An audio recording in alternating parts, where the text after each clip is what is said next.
The last time I did a video looking at traditional dice was a couple of years back. I got a whole bunch of stuff from FRP Games, and I had just gotten my fulfillment from the first Impact Miniatures dice Kickstarter, where they were looking to create the D14 and the D18 that you see here, and ended up doing that, creating the D22 and the D24 here, and the D5 and this better design of a D7, which was replacing this fiasco of a die type to save us all from its hideousness. Hooray for Impact Miniatures. So the last time I looked at this set of dice was a few years ago, and this was the chain that it gave me. An enormous D30, which the company added on to the ones that they had made. You know, you could fill in the blanks with existing dice, which I did. So I ordered a D3 and a D4 to go with my Impact D5, and a D6 to go with my Impact D7, and a D8 and D10s and D12 to go with the 14, and one of these terrible top-shape D16s to go with the 18, a traditional D20, and blah, blah, blah, on down the line. Now, so far, as far as I know, no one has made a D26 or D28, and I'm hoping that the next Impact Kickstarter will involve a D13, just because.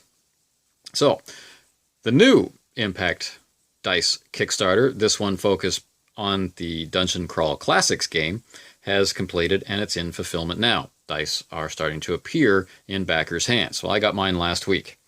And so, we ended up with a Roman numeral D3, to make it easier to differentiate visually from a rolled D6, a new design for D4, which cuts off the corners, and it's quite interesting. I was initially thrown by these kind of big blank surfaces, but it still rolls and is easy to read. All right, so the new D4. The D5 is the same as the last time. I'm not going to go into it.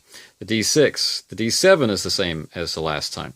Now, some people have commented since the last video that they don't know if they would trust how the D7 rolls, because the numbers, as you can see, are on the corners. But the corners are all, have a flat surface as their opposite face. So it really is no different from any other die, except you're reading it from the top.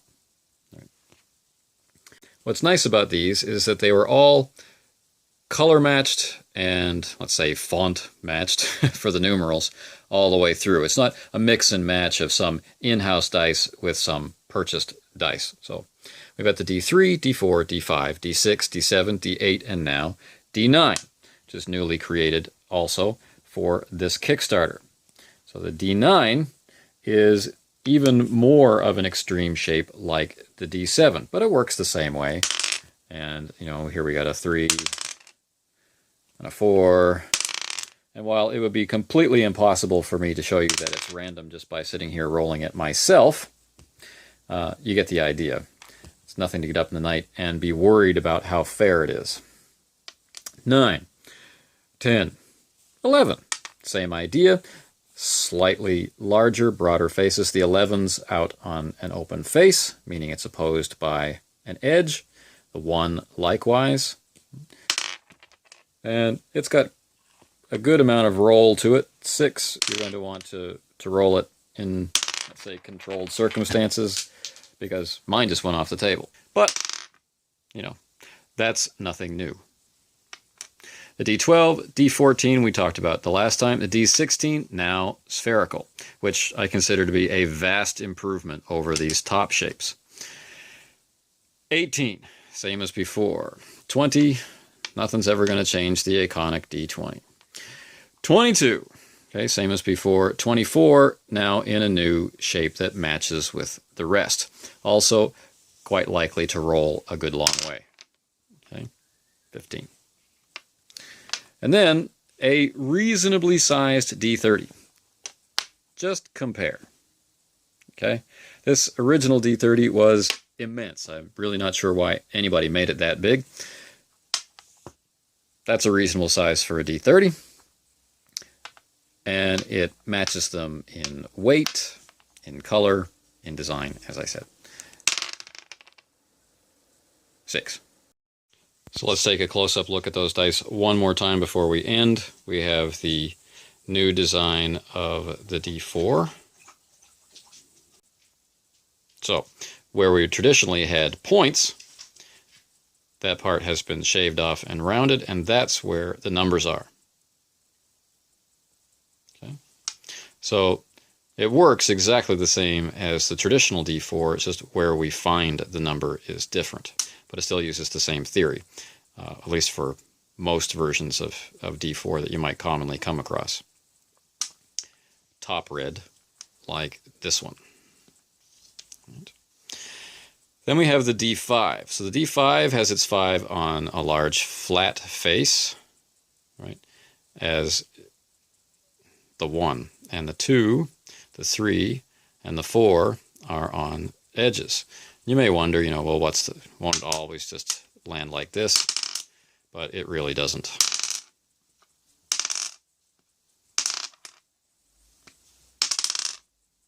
Okay. So that's the D4 and the D5. One of the things that I particularly like about this is real attention was paid to making sure that the dice were similarly sized. So 4, 5, 7. I suppose the 7 may be the 7 and the 9 and the 11. Okay, so the next 3 dice would be pretty difficult maybe for staunch traditionalists or newcomers to the hobby to get used to. I mean, it just looks like a blob. It doesn't have any kind of discernible shape. The numbers for the D7 are all, going over borders and edges. And, well, it doesn't look terribly reliable. And yet, it works out fine in practice. Again, it's top red, so whatever's facing up, 7, 3, 2, 4, right? That's it. And there's no wobble or play. I mean, there's no doubt about what it is that that has been given as your result. You just roll it like any other die, and you get yourself a 4, right? Or a 3, or a 5, And like I said, same size. Then we get to the 9. Again, similarly sized. So we've got a 9 marked by a dot, and the 6 is marked by a dot. So that's nice and easy, no confusion there. And like the 7, everything is on an edge somewhere, evenly or whatnot. Now that might mean that the 5 is on a cut surface like we saw in the D4, or that, like the 7 here, it's broaching an actual, angular edge.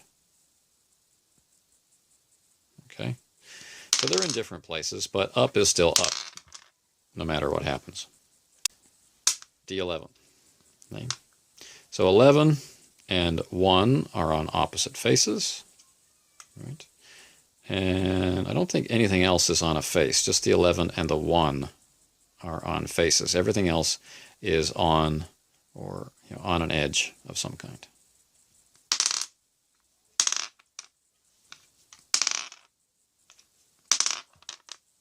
So, works like the others, similarly sized. The upper end die, well, here we might encounter some trouble because they are spherical. Now, there's not really a big deal with the D14. It has a nice big surface. It still likes to roll, likes to roll quite a bit, right? So that could prove to be problematic on some tables or in some environments. And this will only get worse as we go up 16, 18, 22, and 24. Now, of these, the 24 is by far the most ridiculous. It'll just roll and roll. Of course, now it stops now that I'm talking about it. But without some kind of border or arrangement, there will be an issue with the D24. An issue that the original design of the D24 doesn't have with its triangular surfaces. It stops pretty quick. Let's roll them both. And off the table. So that's something to consider for the future.